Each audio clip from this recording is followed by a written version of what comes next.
Excel का आज का ये वीडियो बहुत ही इम्पोर्टेंट है और साथ ही इंटरेस्टिंग भी, क्योंकि इस वीडियो में हम आज सीखेंगे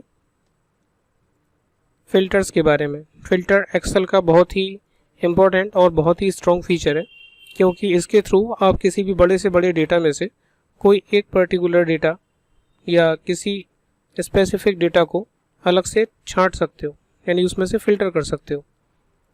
जैसे मैंने इस पर क्लिक किया। अच्छा, इसका ध्यान रखना है आपको कि जो भी आपका डेटा है उसमें से किसी एक सेल का सिलेक्शन करना है और उसके बाद आपको फ़िल्टर पे क्लिक करना है। फ़िल्टर पे क्लिक करते ही आप देखेंगे कि यहाँ पर कुछ बटन्स बने हुए आ गए।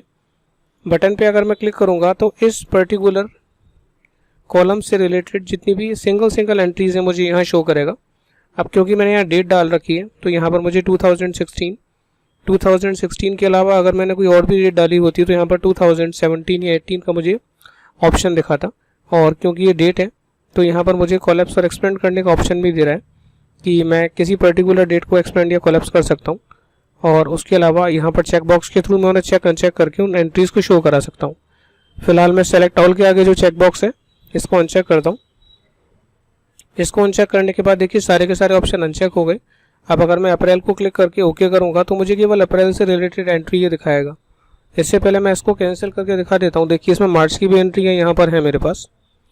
मैं फिर दोबारा से जाता हूँ उस ऑप्शन में और यहाँ मैं करता हूँ अप्रैल और ओके करता हूँ तो मुझे अप्रैल डेट की केवल एंट्रियाँ ही शो करा रहा है। अब अगर मैं फिर दोबारा से फ़िल्टर का बटन दबा के चाहता हूँ कि स्पेसिफिक अप्रैल में भी मैं किसी एक डेट को नहीं देखना चाहता या देखना चाहता हूँ तो उसको मैं अनचेक या चेक कर सकता हूँ। एक साथ हम एक साथ हम 2 या 3 फ़िल्टर्स भी लगा सकते हैं। जैसे मैं यहाँ चाहता हूँ कि मुझे केवल बाइक या कार से रिलेटेड एक्सपेंस दिखाए, तो देखिए मुझे ये बाइक से या कार से रिलेटेड एक्सपेंस ही दिखा रहा है।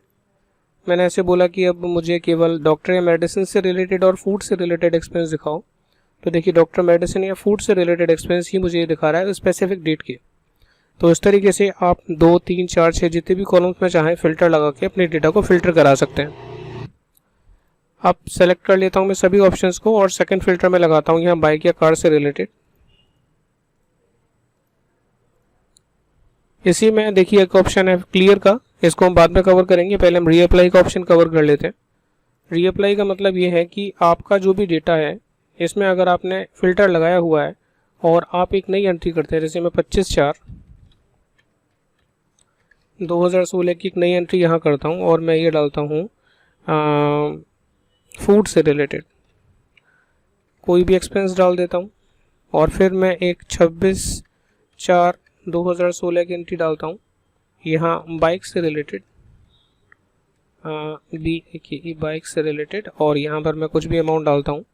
अब देखिए ये एंट्री मेरे फ़िल्टर को मैच नहीं करती, क्योंकि मैंने जो फ़िल्टर लगाया है वो बाइक और कार से रिलेटेड लगाया है, लेकिन ये एंट्री मैच करती है क्योंकि ये अप्रैल मंथ की एंट्री है, बाइक से रिलेटेड है, एक्सपेंस चाहे कोई भी हो, क्योंकि मैंने एक्सपेंस पर कोई फ़िल्टर नहीं लगाया।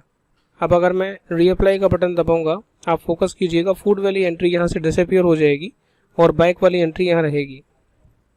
देखा आपने, फूड वाली एंट्री डिसअपीयर हो गई। अब डिसअपीयर होने का मतलब केवल हाइड है, इसका मतलब ये नहीं कि वो एंट्री यहाँ से डिलीट हो गई। वो एंट्री यहाँ है लेकिन फ़िलहाल आपको शो नहीं हो रही। अब अगर आपको क्लियर का बटन दबाएंगे तो ये सारा डेटा क्लीन अप हो जाएगा और सारी की सारी एंट्रियाँ मुझे शो करने लगेगा। तो इस तरीके से हम फ़िल्टर ऑप्शन का यूज़ कर सकते हैं। मैंने इसमें एक बेसिक सा डेटा लिया, आप बड़े से बड़े डेटा में फ़िल्टर का ऑप्शन यूज़ करके अपने डेटा को आसानी से फ़िल्टर कर सकते हैं। इस वीडियो में इतना ही, मिलते हैं अगली वीडियो में जिसमें हम फाइंड एंड सेलेक्ट से रिलेटेड ऑप्शंस को यूज़ करेंगे।